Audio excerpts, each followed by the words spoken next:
திருச்சி அப்படி அவர் அடிக்கடி டெஸ்ட் எடுத்துக்கிட்டே இருப்பார். ஒரு 2 மாதம் கழிச்சு 600 பாயிண்ட் வந்துருச்சு சாமி அப்படின்ட்டு ஓடியாரா. ஏன் 600 பாயிண்ட் இருந்துச்சுன்னா நீ எப்படி அப்படி நிற்க முடிய? நீ இப்போ எத்தனை மாதம் ஆச்சு மருந்து சாப்பிட்டு அப்படின்னு? இப்போ 2 மாதம் ஆச்சு அப்படின்னு. இந்த 2 மாதத்துக்கு முன்னாடி உனக்கு என்னென்ன பிரச்சனை இருந்துச்சு அப்படின்னு? கால் எரிச்சல், பாதை எரிச்சல், அது இது நடக்க முடியாது, ஓட முடியாது, எதுவும் செருப்பு போட முடியாது, அது இதுனாரு. இப்போ எப்படி இருக்குது அப்படின்னு?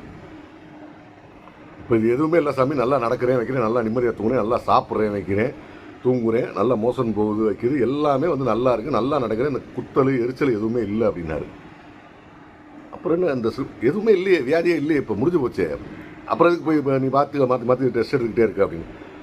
யா நல்லா தெரிஞ்சுக்கங்க, அந்த அம்மா சொன்ன மாதிரி எல்லாமே வந்து செட் பண்ணி வச்சுருக்கக்கூடிய விஷயங்கள் தான், சிஸ்டத்தில் வந்து செட் பண்ணி வச்சுருக்கக்கூடிய விஷயங்கள் தான். அது கரெக்டாக வந்து நீங்கள் போகிற நேரத்துக்கு அது வந்து என்ன ரிப்ளை பண்ணணுமோ, ரயில்வே ஸ்டேஷனில் ஜங்ஷனில்